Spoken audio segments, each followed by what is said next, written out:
All right, we tried to actually screw it in, and what it was is actually it is reverse thread like they mentioned, but however, it's reverse thread for both the studs as well as the thing right here. So that means both of them have to actually counterclockwise in order to screw in. So even though I got it in here now I realize that I didn't realize. I didn't take a caution of it, but I will have to go counterclockwise to bolt them in. So when you go counterclockwise, it joins the two together like this, and when you uncounterclockwise it, going clockwise, it actually brings it back off loose. So yeah, I'll still have to be able to take this off, the whole thing, and then be able to actually tap it back on there. So I thought it was ridiculous because I think they could just make this reverse thread for people to have to actually have it on here. Then when they rotate this way, this will either go that way or upward, like, you know what I mean? So that would have been a little bit more ideal, but their reverse thread is what they mentioned was it actually both goes in, you know. So that's why when this is loosened out, this one also needs to pull out too. So eventually you have to take this whole thing off. In order for both of these to join, it has to be both pretty much counterclockwise. It'll screw this in and it'll screw this in all at the same time. It's not like this one will loosen and this one will go further down in here. So that's what they mean by reverse thread, unfortunately. So we're gonna have to get that still taken off in order for it to mount on there, but which is fine. We were planning to anyway. It just saves us a little bit of detour. But I don't think this one would fit in anyway. Let's see if this one is, because this is definitely at a different angle. And let's see if this one will actually. Let's see here.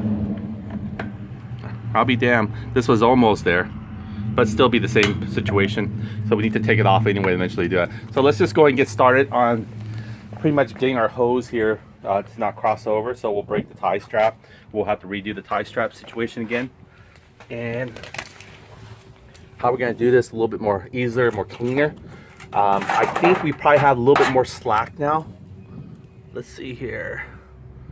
Well, if we're popping cables around, I think the length of this cable, it's going to be way longer than this one going to the right side. So this one doesn't need to be cut, but this one right here for the output, where the canister is, that can be cut a little bit more. Because once it swings over this side more, if you look at it, unless we want to keep the drag all the way over there, then we probably would have to cut it. So let me go ahead, and what I'll do right now is I'll pre-tie strap this.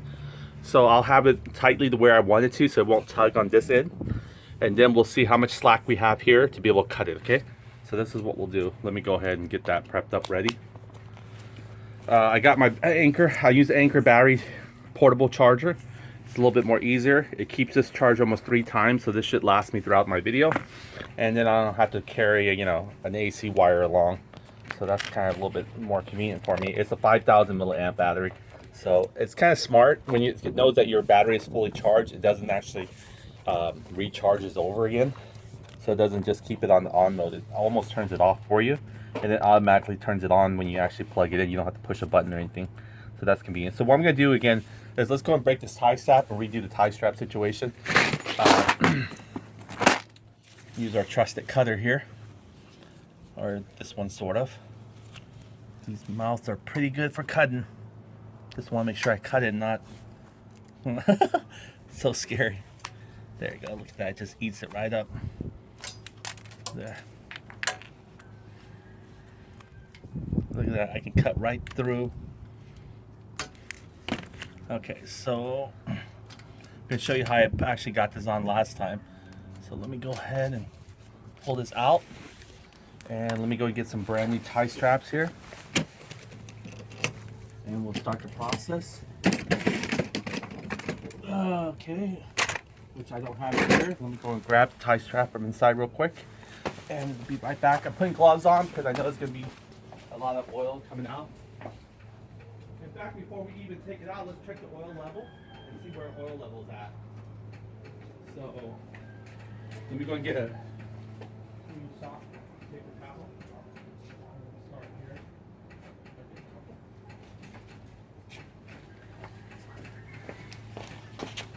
here. All right, so here we go. Let's go and check the oil level actually. See where we're at in the oil level here. The spark plug is still not put into it. The reason why is I just want to, because I moved the scooter around and I also didn't want to clamp the brakes yet because we're not permanently going to be sitting scooter 24 hours out here. It's just it's a nice weather now. The rain's dried up a little bit. Pavement's still a little bit wet, but not much. So it's also good shooting light, I guess. Okay, so let's go and check it out. See where oil level is at. It's gonna be thrown off a little bit. So let's check this out.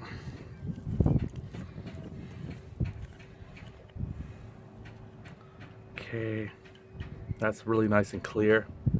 Look at that. Clear droplets.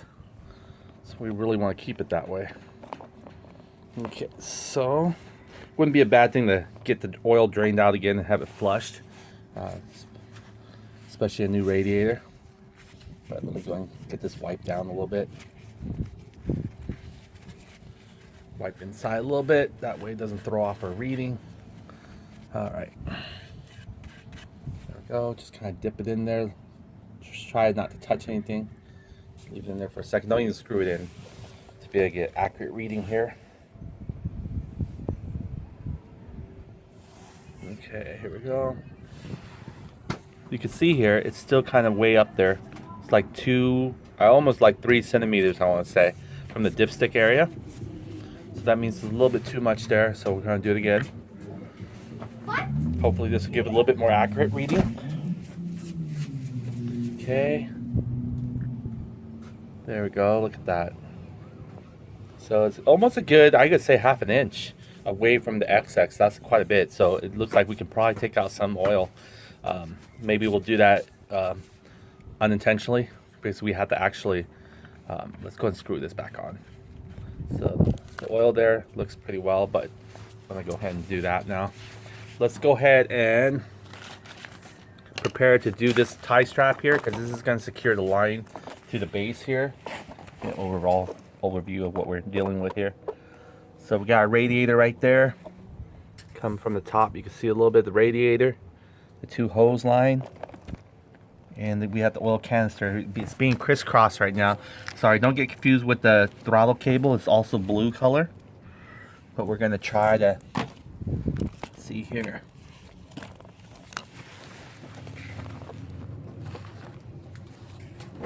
Try to get a good low angle for you. There we go, that fits perfect. Okay, so what we're going to try to do is see where the canister is. See, it's kind of crisscrossed a little bit. You can't tell because the blue wire looks like it's perfectly mushed on, but we're going to bring the blue wire to the blue wire side like this. But we're going to definitely, you know, tie strap it furthest as we can, pushing it over here to this whole area. Now the tie strap's a little bit tricky. I did it before, so I'll probably be able to do it again. So we're gonna need 2 tie straps just to make sure the first one breaks due to whatever nature of resistance. I'm not sure how hot these hoses get, but we'll find out once we have the engine running for a while. So we're gonna try not to crisscross him anymore. The purpose of that is we're gonna have to relieve this guy. Now once we relieve him, we're gonna push him over there, and we're gonna bring this guy over here. And when we do bring him over here, we're gonna realize there's quite a bit of slack here that we can cut off. We might take another inch away from this guy, or maybe even 1.5 inches or 2 perhaps. We'll see. We'll see how much slack he's gonna give us. But in the meantime, let's go and straighten these hoses out. I'm gonna feed the first one through. The first one's pretty easy to feed through. It should be anyway. Usually the hole is more easier to get to. Sometimes I use a little metal stainless steel to help, but let me see how bended these are. So if you're going straight like this, you're actually going downward, not knowing it. So you got, maybe go from top. Just try to feel it. Should be protruding out. Okay, I should get the metal one just to help me guide a little bit better, but kind of do the best I can here. See if I can get out from this side. I can't even feel it from the outside here. Okay.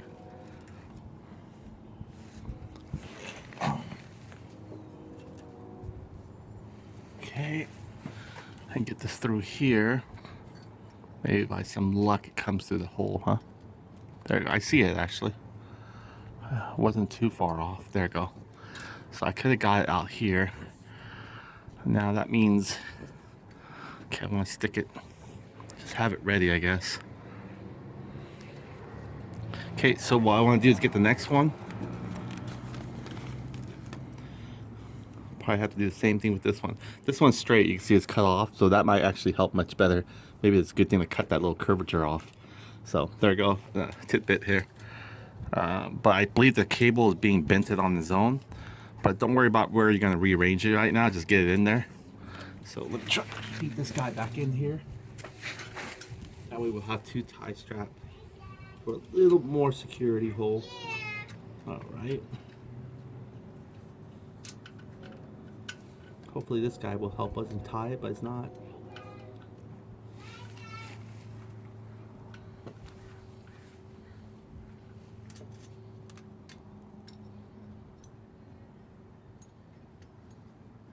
Sometimes I can ride it from the back of the other one, piggyback off them. But sometimes it makes it harder because it's curving.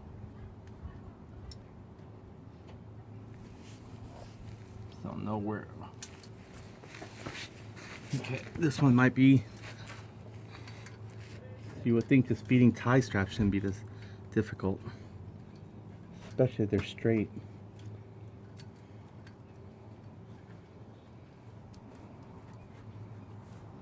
Almost feel like I could just tape it, you know, and just drag it with each other. There you go. All right, I got both tie straps in there. All right, so the idea here, what we're gonna do is we're gonna try to face it this a little consistently. So let me see. Yeah, I want the pattern of this one the same. So let me see if I can even flex it. See, it gets hard to flex even when you have it in there. It's like it wants to flex opposite from each other. Oh, let's see here. Kind of bend this guy a little bit. See, this guy, he's in okay direction.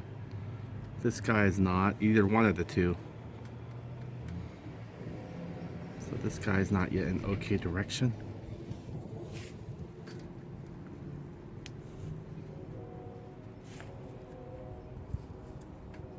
There we go. I think I bent it now. There we go. Now they're both the same where they're facing. So we're gonna go ahead and hopefully I can do one by one here. So we want to be able to pull them. So we're gonna try to pull it this way. We wanna, sorry, I'm trying to twist it around everywhere. You're like, where are you going with this? Trying to go. Okay, so we're gonna go and pull them like right there. I'm gonna put one in here so far, get that one squared away. I believe I can get this one squared away. Or am I supposed to come from the other way? Oh shoot, it's supposed to come from the other way. So what that means is it's gonna be coming from here like this. It's coming from this way or looping that way. Kind of losing my sense of direction here. How we gonna, okay, so that means the back is supposed to come the other way, which makes, I guess, sense, huh? So it's gonna, it's coming through this big mouth. Okay, all right, so it's, flip it. So the rail is coming internally. You probably can't tell. You just looks like a black blur. Okay, here we go. I think I got it now. So there we go. Okay, I'm gonna feed one in here. I believe I could feed it this way, or am I in the same boat again? There we go. There we go. It's feeding it. I actually had it right. Okay, so I got this one right here. Now we're not gonna cross it. That's the thing. See, it wants to cross it like last time. That's the purpose of us doing this, so we don't have to cross it. Okay, and we're just gonna give it enough slack. There we go.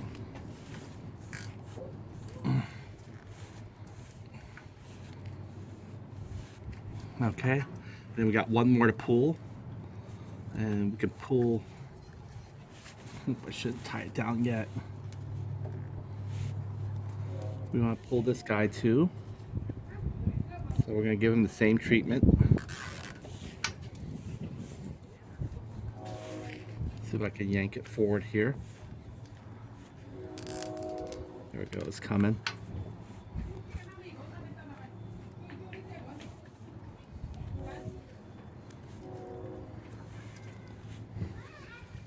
just laying on top of each other here. There we go. Not bad. You guys see it? I'll come around and you guys can see the final results here of this tie showdown here. Okay, so there it is. We got this one. Good thing with the portable battery here. I feel like I could strap it to the tripod. So this is how it looks on this front end here. You can see here the pattern. We're kind of keep it consistent. See, it's giving a double squeeze on it. So I'm going to try to see, there goes that line. So now it looks like a too thick tie strap. Unfortunately, we can't fit too thick tie strap this thick. So, and it's better this way anyway, because if one strand breaks, that's why they make tires not like batter, but they make them in 2 pars, just in case one pops, the other one will back up just in case. That's why Mack truck doesn't have 2, you know, wide tires. I mean, 1 wide tire versus 2 18-wheelers will have double tires to protect themselves. Speaking of protecting here, I guess a belt for myself here, but I think I should need to put another coat over it just to protect the belt from scraping, because I'm pretty much on pavement. It's a pretty expensive belt. It's for my ortho spine surgeon. So let me go ahead and get this squared away. All right, this looks good. Pretty confident it's going to stay that way. Let's go and give it a cut. So this is our permanent spot here. There's no extra slack. Well, sort of no extra slack, right? So there we go.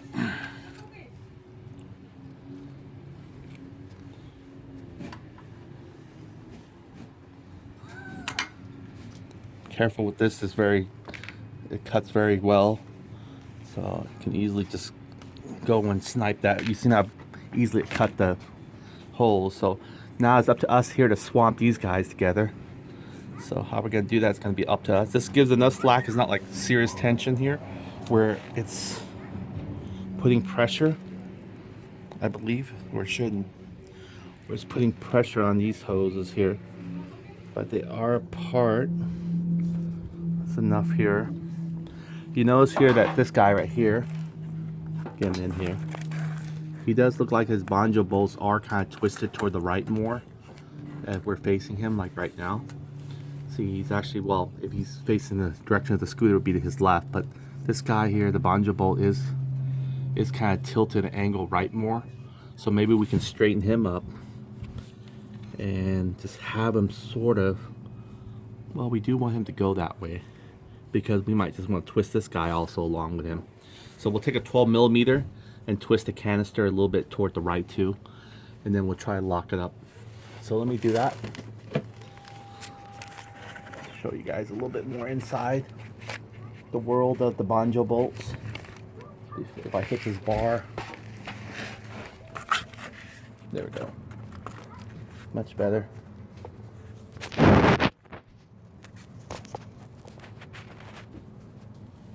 Yeah, nothing beats natural sunlight.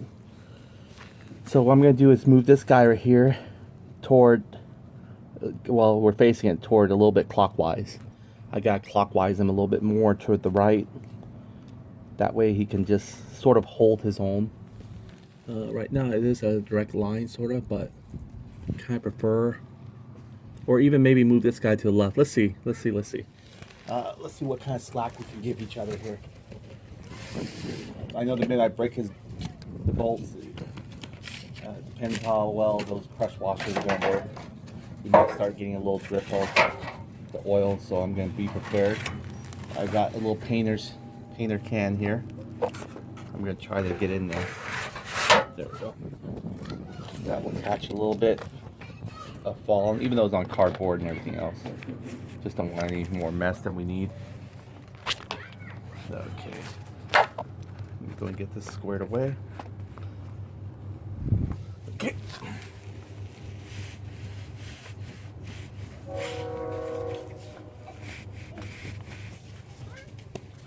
All right, so here we go. Go ahead and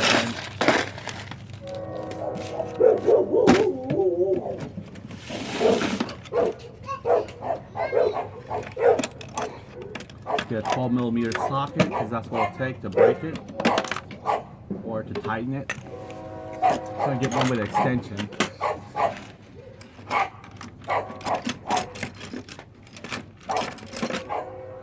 Oh. That way you guys will not be interfered. I'm gonna need the bigger one to drive it in. Yeah, it's too bad we gotta do this again. I actually did this the first time, so if you guys were to install this for yourself the first time, you might want to consider doing a dry fit. Well, if your engine oil is already out, but mine wasn't. We were trying to get two birds with one stone, so there was no way of us not creating some leak. Okay, so what we're gonna do is, I'm planning to keep the hose straight and not bent it. So maybe we do have to straighten this guy out here instead of this guy, because this guy looks like he's perfectly aligned to go in the position to go over here to this hose. But this guy here, he's taking a bend. And I think in the long run, it might actually cause a reverse good effect. Reverse bad effect, I mean. So here we go. You can see how much of a bend he is. So he's not straight like this diagonal. He's more like going toward the two counterclockwise. So straightening him out probably shouldn't be too hard. So here we go. I got my 12mm socket. Give him a lefty look at it. I think I twisted the whole, wow, this whole thing actually screwed over loose. I'm not trying to loosen the whole thing. That's interesting. This thing should have been held. Now I gotta twist it back over there. Okay, so I'm gonna do is put a little pressure on this guy and break this guy's bolt a little bit. Huh. I'll be down. Alright, well, that's that. Let's see here if I can still... Okay, there we go. Alright, let's move him back. Okay. Okay, I can still move him around. And I can still move this one around. So that's a good sign. There we go. I clamped him back now. So he's pretty much parallel to this guy here. And this is our tight anyway. We don't want to make this loose. We want to position this where it would have been tight for both. So now I think it's ready to go ahead and tighten down. So that wasn't an easy, hard adjustment there. And there was no oil spill, thank goodness. Okay, so I'm going to hold it down and then give it a good tight. Okay, there we go. Again, you're just trying to crush the copper washer. You're not trying to cause any more. As long as there's no leak, should be good. There we go. Just make sure soft copper washer will let you crush it. So that looks good there. See, it's much more straighter now, these two. That's what we're aiming for. So this one's done out of the way. We didn't have to give any more extra slack, did we? No, it's fine. This should get a little bit extra slack because it has to go over this guy. Or it's sitting right here in the canister. Which I don't think over time this thing is going to get that extremely hot where it's going to melt this hose, because most of the same temperature is coming through this hose. It's also going internally here.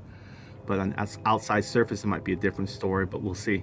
We'll see what the long-term effect is with this thing. If it gets extremely hot with motor oil, we'll find out if we need to actually cushion this away from it, okay? But for right now, I think this is gonna work just beautifully. Our exhaust will come in and we'll monitor the exhaust to see how close it is to that port as well. In the meantime, let's go ahead and do the hard part here. Doing the switcheroo on these guys here. Again, look, you can see how much slack is already being... Let me just remove the throttle cable out of the equation here. See if I can lay him somewhere taller. Okay, there he goes. So now all you see is pretty much from the port. There we go. Well, you can see barely the tip of the port. You can see from the port, from the engine crankcase, all the way down to our engine cooler. Now, the thing about this one is, we can swap this one to that one, and we can swap this one to this one. So we can swap them around. Let's see here. So we can do that. We're hoping that this guy will give enough slack to this guy. Again, this works just as fine as it is right now. But aesthetically, I think this is bi-directional. And I just want to make sure that I don't have any cables crossed over. I just don't like the idea of having that. So I'm willing to go ahead and take that change to make it straight and make it perfect the way I prefer it, like it. So I'm gonna go ahead and make that change right now. You guys can see me create a mess here in about a second. I'm gonna hopefully switch this guy, but first thing I'm gonna do is loosen it, because we want to actually loosen these guys here, get a feel for where they're at, hoping that they'll be nice to us, but we'll find out. Let me go ahead and get the socket ready. All right, got the socket here. This is not it. There it goes. It's gonna take a 7mm, or 1/4, I'm sorry, 1/4. And what we're gonna do is we're gonna loosen it just to have it prepared. Lefty loosey. I always have to say that to remind myself. This is tight, yeah. So lefty loosey is counterclockwise. Or this is tightening it. This is tightening it. I was wondering why it felt more tighter. All right, lefty loosey. You lose your sense of directions like vertigo or something once you're upside down. Okay. Kind of loosen it all the way as much as I can. See, the cable is not giving any tension to that. It's not going to help support the restraining of this. Okay, so loosen up some more just to make sure it's not going to give it any trouble. We're just going to try to swap it, but this one we might actually cut it. There it goes. So that's pretty loose right there. That's not going to interfere. In fact, we can loosen up some more. Yeah, I see some people take it to that, the CVT cover, which actually brings it a little bit higher, I believe, or swings it around and curve. Ours at least is a direct line, parallel almost horizontally. So I think this is, even though it has a longer length, I think we still have a better chance of getting oil to the radiator than it was to curve around like a, U shape, like a bended hose. A straight hose will probably put much more easily flow than a bended hose, right? At any angle. So I would think that would be the way it should be. Okay, this is still lefty loosey. Okay. So we're probably looking forward to cutting this. And we got to do it quickly, swapping it. Because we won't have that much time. So I could probably swap one and hold one. But I need to realize where if we're going to cut, we're going to cut quickly. So, let's see here what we're going to do. Yeah, this, oh, shoot. Well, first of all, let's see if this guy can pull all the way over this guy before we do any kind of snippet. Because once we snip it, we can't go back. I'm wearing gloves this time. Oh, these are marks from my IV injection, by the way. I don't do any drugs or anything. A girl asked me, he's like, what is that? Is that hickeys? No. Not from anyone that you know.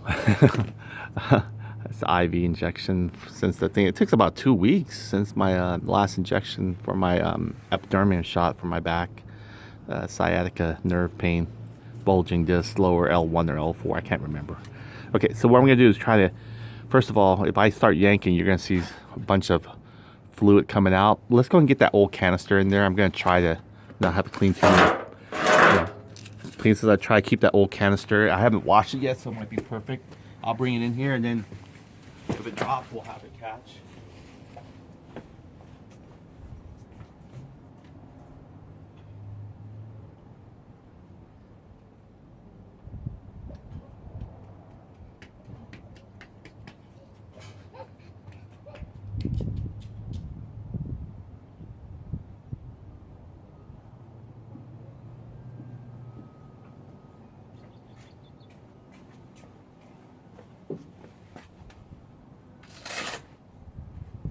All right, here we go. Brought it. You hear that Velcro slap? Just retighten my belt here. One good thing is I noticed I've been losing weight though. I mean, maybe it's a good thing or a bad thing. I don't know. All right, so let's go and get started. First things first, pull one out, swap it, see if it actually fits first before we try to. I still want to support it because, oh man, it is tight on there. I think it's tight. Now I could swap it by unbolting it, but that'll put a lot of pressure and twisting the hose to where we don't want it. Let me see if I can do that. So we're just trying to figure things out. We already loosened the clamp. We still have to loosen regardless. So if I was to unbolt this, which I can, I'll just have to make sure. Let's see here. I'll just have to make sure the hose doesn't come with it, which it's probably won't. You know, I have so much more reinforcement. This is left. Wait, let's see. This is righty. This is loosening it right here. See how the hose is starting to curve? Which is fine. It's supposed to. And I believe these both parts are universal. See, the hose is not following it no more. The hose is like, okay, I'll stay put. I think it's more easier for us to, instead of jamming this in here or trying to jam the other side, I think to do it this way. It's going to put pressure on the hose to flex, but the hose itself won't flex anymore, so I'll actually have to spin off from the nipple of the seat. Right, see that? The hose is not joining it no more. It's still pushed up, but it's not joining it no more. It's still not pushing it and not joining it no more. What's wrong? Huh? Yeah, go and play. All right, here we go. Oh, not yet. No oil yet, surprisingly. Maybe this is actually already drained out. Who knows? Now I gotta do it fast. I don't know how much more thread this has, but I can definitely twist the hose area here.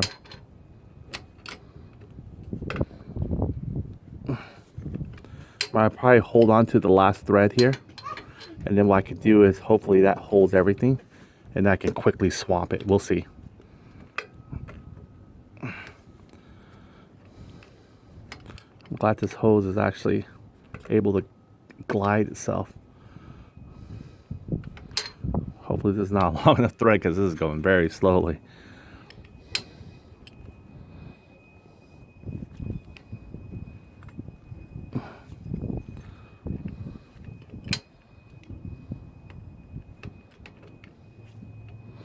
Come on.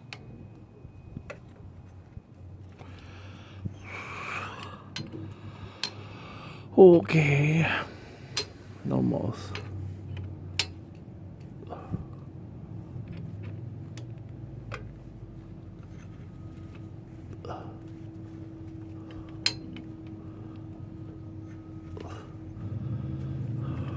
Okay.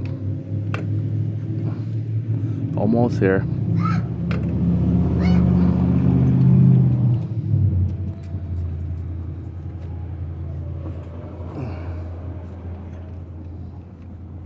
I know it's like watching paint dry, sorry. It's gonna get some action soon, hopefully.